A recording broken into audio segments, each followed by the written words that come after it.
नमस्कार दोस्तों, मैं नाम है अंकुश चौरसिया। आपको इस वीडियो में स्वागत है। तो आज मौसम के बारे में कुछ कम और आपको जो है जानकारी देंगे। कुछ ज़्यादा हम जो है कमेंट का जो आंसर आप जानते हैं मिलने वाला है। तो कई लोगों को अच्छा कमेंट का किए हैं और कई लोगों का कमेंट का रिप्लाई हम दे दिए हैं। जिसका रिप्लाई दे दिए हैं उसका कमेंट में नहीं लिया जाएगा, तो वो निराश ना हो, वो अगली बार कमेंट कर सकते हैं। और जिसका मतलब रिप्लाई नहीं दिया गया है उसका कमेंट हम पिकअप किए हैं और उसका नाम लिया जाएगा। आप वीडियो में अंत तक बने रहें, आपका नाम हो या ना हो, आपको यहाँ पर अच्छा सा जानकारी मिल जाएगा। तो इसके कोई दिक्कत नहीं है, तो आप जो है वीडियो में लगातार बने रहिए, जिसके कोई दिक्कत आने वाले समय में देखने को ना मिले। अगर आपको चाहिए कि आप एक्सपेरिमेंट का वीडियो देखना चाहते हैं तो लिंक डिस्क्रिप्शन में जाकर चेक कर सकते हैं। चलिए कमेंट पहला पिकअप करते हैं। पहला कमेंट है वेदर ज्ञान का, जो पूछ रहे हैं कि भारत में अब तक सबसे मजबूत चक्रवात कब आया था।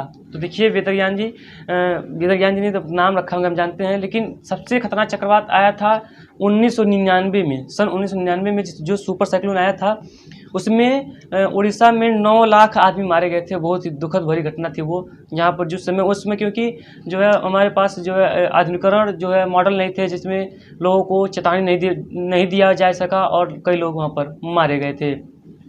अगला कमेंट लेते हैं, जो है हमारे जवरिया शेख जी का पूछ रहे हैं मुंबई में बारिश किस डेट को होगी। तो ये तो 2 दिन बाद यानी 14 तारीख से बारिश मुंबई में बढ़ेगी और भारी बारिश की भी संभावना नज़र आ रही है इन क्षेत्रों में। इन क्षेत्रों के लिए जो है बहुत ही अच्छी खबर निकल कर आ रही है कि यहाँ पर भारी बारिश अगले मतलब कि 2 दिनों के बाद जो है 4-5 दिन का स्पेल यहाँ पर चलने वाला है, जिसके कारण यहाँ पर लोगों को समस्या का जो समाधान है वो हो जाएगा। चलिए अगला क्वेश्चन लेते हैं। अगला क्वेश्चन है हमारा मीर हसन शेख जी का, जो पूछते हैं कि भाई 15 अक्टूबर के बाद क्या स्ट्रॉन्ग WD आएंगे। तो हम आपको बता दें कि ऐसा प्रतीत तो हो रहा था कि आना चाहिए, लेकिन ऐसा पहले हो जाता था कि अब जो है WD आने लगते थे, लेकिन अब जो है ऐसा नहीं हो रहा है, WD नहीं आ रहे हैं। तो अभी भी कुछ संभावना फिलहाल नज़र नहीं आ रही। अब अगर ऐसा होता है तो हम आपको अपडेट करते रहेंगे।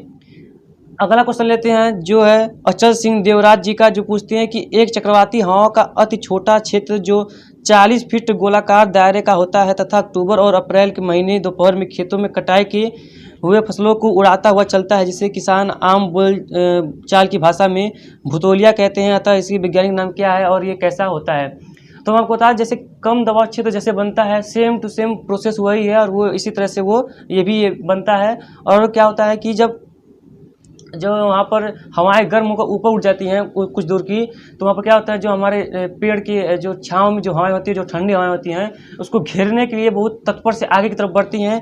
जिसके कारण क्या होता है कि हमारा हवाएं दोनों से बढ़ती हैं, इस तरफ से भी इस तरफ से भी, चारों ओर से। जैसे कि हवाएं वहाँ पर जगह नहीं भर पाती और मतलब कि तेज़ी से घूम कर ऊपर उठने लगती हैं, जिससे हमारे इलाके में बाउंडर कहा जाता है। अब वैज्ञानिक भाषा में भी इसको टॉर्नेडो का नाम दिया गया है, जो छोटा टॉर्नेडो होता है। आपको बता दें कि जो चक्रवात बनते हैं, जो साइक्लोन बनते हैं, वो इसी कारण बनते हैं, यानी कि उसमें बड़े दायरे में ऐसा होता है, ये छोटे दायरे में ऐसा होता है। आशा करते हैं आप समझ गए होंगे। बात करें, पूछ रहे हैं हमारा राजेश गोदारा जी कि हरियाणा में बारिश कब होगी। चने की मतलब कि बिजली करनी है और अभी तक कर दें कि कुछ दिन रुके। तो अभी आपको बता दें कि अभी आप कुछ दिन रुक जाइए। 14 तारीख के पास हमें लग रहा है कि बारिश होने की संभावना फिलहाल नज़र आ रही है, तो आप कुछ रुक जाइए। अगला कमेंट है विक्रम सिंह विश जी का, और कितना डिप्रेशन बनेगा बंगाल की खाड़ी में, और चक्रवात तूफान बनेगा या नहीं बनेगा। अगर चक्रवाती तूफान बनेगा तो उसका नाम क्या होगा। चक्रवाती तूफान का नाम तो सर आज ही बता दीजिए, काफ़ी मतलब कि, और जो है वो जवाब कर दीजिएगा। तो अभी 2 से 3 डिप्रेशन और लग रहे हैं बनेंगे, लेकिन चक्रवाती तूफान अरब सागर में बनेगा, जिसका नाम गति होगा। अभी बंगाल की खाड़ी में फिलहाल ऐसा नज़र नहीं आ रहा, लेकिन और जो ये डिप्रेशन बना हुआ है इस समय उड़ीसा के तटों पर, वो अरब सागर में जाएगा और अरब सागर में वो चक्रवात बनेगा। ऐसा पूरा जो संभावना दिखाई दे रही है कि वो चक्रवात बनेगा और कई इलाकों को, मतलब कि हमारा जो ओमान की तरफ जाएगा, हमारी तरफ नहीं आने वाला। अगला कमेंट लेते हैं, जो हमारा है कि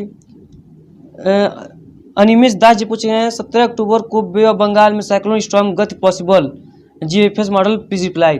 तो अभी तो ऐसा कोई भी नहीं संभावना है। हाँ, अरब सागर में जरूर बारिश मतलब कि चक्रवात बन सकता है, लेकिन बे ऑफ बंगाल में अभी ऐसी कोई संभावना दिखाई नहीं दे रही। हालांकि जो 14 वाला है वो सिस्टम कुछ लग रहा है कि चक्रवात बनेगा, लेकिन जो मतलब कि अरब सागर वाला है, जो डिप्रेशन है वो अरब सागर में जाएगा, वो 90% चांस है कि वो चक्रवात बनेगा और अति भीषण चक्रवात बनेगा। अनिकेत श्रीवास्तव जी का है कि मतलब कि हमारा जो अभय प्रजापति सिंह जी का क्वेश्चन है, फतेहपुर यूपी में कब बारिश होगी? तो हम आपको बता दें कि अभी तो बारिश की संभावना फिलहाल नज़र नहीं आ रही। जैसे ही बारिश होती है हम आपको अपडेट करते रहेंगे। मीर हसन शेख जी का फिर से क्वेश्चन है कि इस बार लानीना है फिर भी बारिश कम क्यों हो रही है? तो आपको बता दें कि जो लानीना होती है वो सिर्फ मानसून को प्रभावित करती है, और जो लानीना होता है वो उसमें जो हमारा ठंड का दायरा बढ़ जाता है, लेकिन जो है WD की बारिश होती है उसमें कमी देखने को मिलती है। तो यही है कि लानीना उभर रहा है जिससे कि WD से बारिश कम हो जाएगी। अब अगला क्वेश्चन लेते हैं फरहान आज़ाद जी का, जो पूछ रहे हैं कि हमारा जो क्या उड़ीसा के ऊपर खतरा मंडरा रहा है साइक्लोन का, और अगर कोई साइक्लोन आता है तो कोस्टल एरिया तो बहुत ज़्यादा इफेक्ट होगा और इंटीरियर उड़ीसा? Reply me. तो जी अभी तो कोई खतरा मंडरा नहीं रहा है, लेकिन ऐसा लग रहा था कि साइक्लोन बनेगा, लेकिन अब ऐसा नहीं लग रहा है, क्योंकि हमारा जो चक्रवात है वो अभी अरब सागर में बनने की संभावना ज़्यादा लग रही है और बंगाल खाड़ी में संभावना कम लग रही है। विक्रम सिंह बीच जगह फिर से है, हेलो सर नमस्कार, डिप्रेशन बंगाल खाड़ी के अंदर मंडी भाव के अंदर है सर, इसके बाद एक और डिप्रेशन बनेगा, उसके बाद एक और डिप्रेशन बनेगा, और उसके बाद तूफान बनेगा बंगाल खाड़ी में या और सागर में बनेगा, करंट के साथ एक जगह तूफान बनेगा। तो ये हमको समझ नहीं है, पूछ रहे हैं बता रहे हैं, तो चलिए कोई बात नहीं। लवलेश शर्मा जी पूछ रहे हैं सर लखनऊ कानपुर में चांस है क्या रेन का 15-16 को? जी चांस है, हल्की लाइट रेन ऐसी उम्मीद कर सकते हैं कि यहाँ पर बारिश ऐसी हो सकती है। और अगला क्वेश्चन लिया जाए दीपक कुमार जी का, सर आप बोले थे कि अक्टूबर में WD बहुत आएंगे, पर अभी WD वीक आ रहे हैं, WD दिसंबर से बहुत आते हैं, मैं जानता हूं ऐसा क्यों होता है? तो आपको बता दें कि हम बोले थे, इसका मतलब ये है ना कि WD आएंगे ही। हम कहते हैं कि 15 अक्टूबर से जो है WD स्ट्रॉन्ग आना शुरू हो जाते हैं। 2019 की बात की जाए तो उसमें तो बहुत सारे WD आए थे और बहुत इलाकों में बारिश देखने को मिली थी।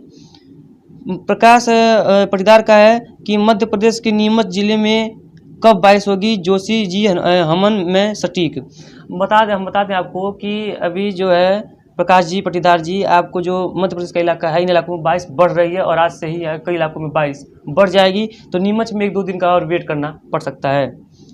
ब्रिजेश कुमार सिंह जी का क्वेश्चन है कि अक्टूबर में तूफान बनेगा या नहीं? तो जी ऐसा संभव है, एक चक्रवात जरूर बनेगा, अक्टूबर को जाते जाते बने या अक्टूबर के मध्य में बने, उसका अपडेट हम आपको देते रहेंगे।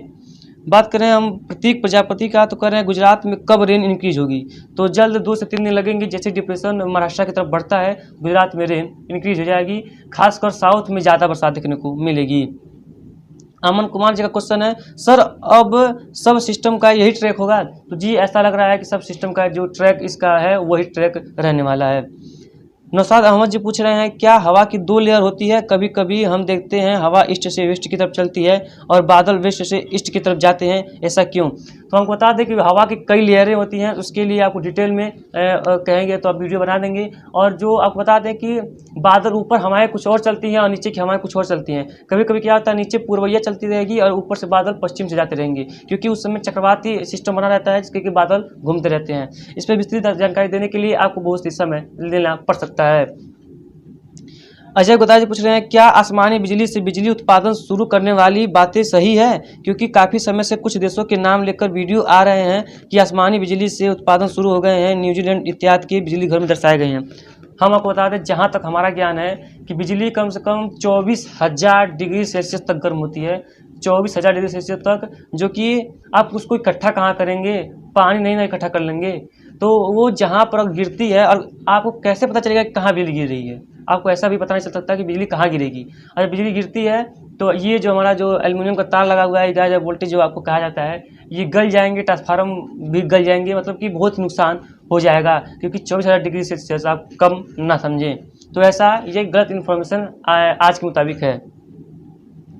बात करें अगला क्वेश्चन की, तो फिर अजय गोदाज यही पूछ रहे हैं कि मानसून वापसी रेखा के कितने अंदर तक मानसून या पोस्ट मानसून की बरसात हो सकती है और कितने मिमी तक हो सकती है? यदि होती है तो मानसून बरसात में फिर मानसून की वापसी पर प्रश्न चिन्ह क्यों लगता है क्या? तो आपको बता दें कि मानसून रेखा से मतलब नहीं होता, मानसून वापसी से भी मतलब नहीं होता। मानसून तो एक नाम है जो कि बहुत भारी मात्रा में प्रशांत महासागर से नमी लेकर आती हैं और भारी बारिश कराती हैं। मानसून रहे या ना रहे, जब कभी कभी सिस्टम बन जाते हैं तो कई इलाकों में बहुत ही मूसलाधार वर्षा देखने को मिल सकती है। कई इलाकों में अच्छी खासी वर्षा देखने को मिलती है। कई इलाके बाढ़ जैसे हालात में बन जाते हैं। आप देख सकते हैं कि जब मानसून नहीं आया था चक्रवात, तो एक चक्रवात अम्फन आया था, आप जानते होंगे। उसमें मानसून नहीं था, लेकिन उड़ीसा वेस्ट बंगाल में जानते हैं कितनी तबाही मची थी, कितनी बारिश हुई थी।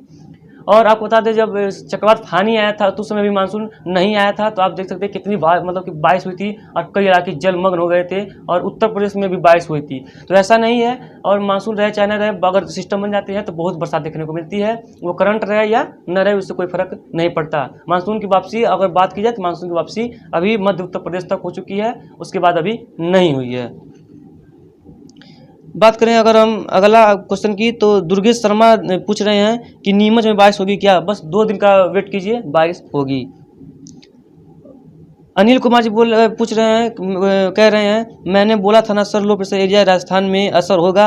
मौसम चलवास ने पहले ही बोल दिया है, आप आगे का अनुमान बताइए लगभग 5-7 दिनों का।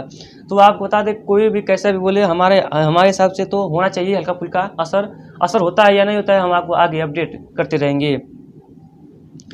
अनिमेश दास जी पूछ रहे हैं, भाई ये जो डिप्रेशन आ रहा है, डीप डिप्रेशन और डीप डिप्रेशन 2 बार लिखा गया है, और होकर जीपीएस मॉडल में दिखा रहा है कि ये 14 साइक्लोन बन सकता है।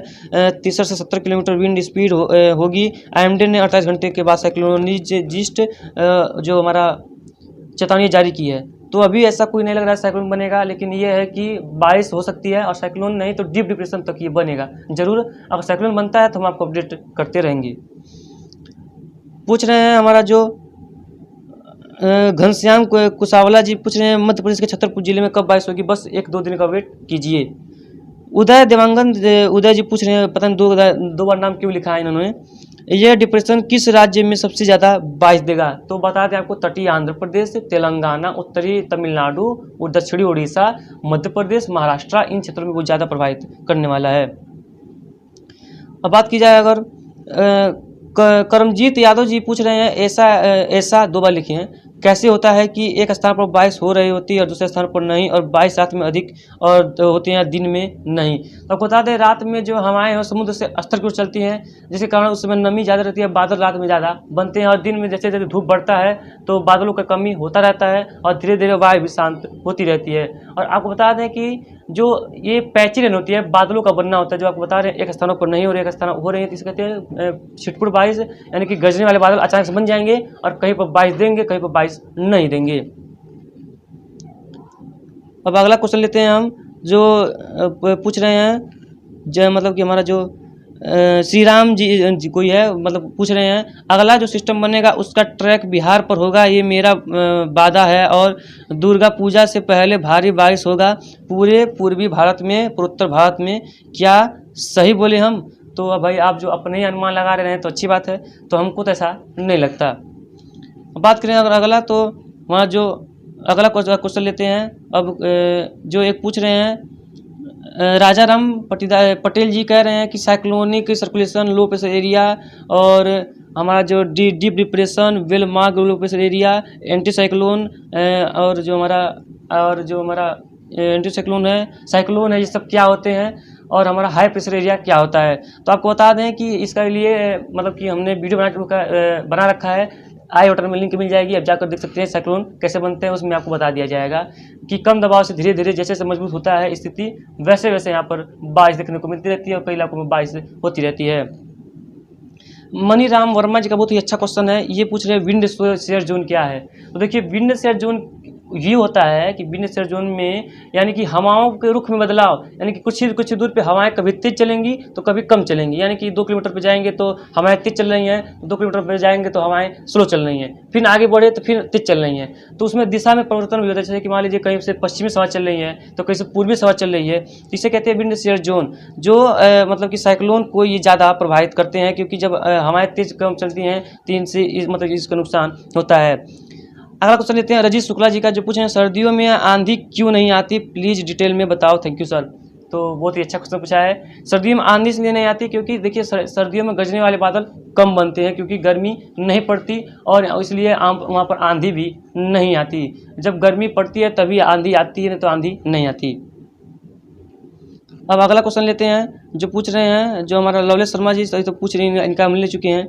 और आगे देखते हैं कि कौन किया था, मतलब कि और लगभग हमने पूरा सवाल का जवाब मतलब सवाल पूरा हमने उठा लिया है। अगर अब ऐसा नहीं है, सवाल तो हमने ख़त्म कर दिया है। आपको अगर वीडियो पसंद आए तो लाइक शेयर सब्सक्राइब कर दीजिएगा। और अगर आपको हमसे कुछ छूट गया हो तो आप रिप्लाई कीजिए कि हमारा कमेंट आपने नहीं लिया, तो हम आपको कल की वीडियो में आपको कमेंट जरूर ले लेंगे। तो चलिए बात करते हैं अब मौसम की। तो मौसम की बात तो अब नहीं रही, अब समझ लीजिए सबसे ज़्यादा बरसात दक्षिणी और पूर्वी भारत में होने वाली है। मध्य भारत भी इससे प्रभावित होगा, लेकिन हमारा जो उत्तर भारत है इसमें मौसम सूखा साफ बना रहेगा। चलिए मिलते हैं इसके नेक्स्ट वीडियो में। तब तक के लिए आप जो है एक्सपेरिमेंट का वीडियो देख लीजिए, लिंक डिस्क्रिप्शन में डाल दिया गया है। और साइक्लोन कैसे बनता है देखना है आपको तो आई बटन पर लिंक मिल जाएगा, आप जाकर उस पर देख सकते हैं और आप जो है जानकारी प्राप्त कर सकते हैं। तो चलिए फिलहाल मिलते हैं इसके नेक्स्ट वीडियो में। इस वीडियो में फिलहाल इतना ही। आशा करते हैं वीडियो आपको पसंद आया, लाइक शेयर सब्सक्राइब कर दीजिएगा। फिर मिलते हैं नेक्स्ट वीडियो, तब तक के लिए जय हिंद, जय भारत, नमस्कार।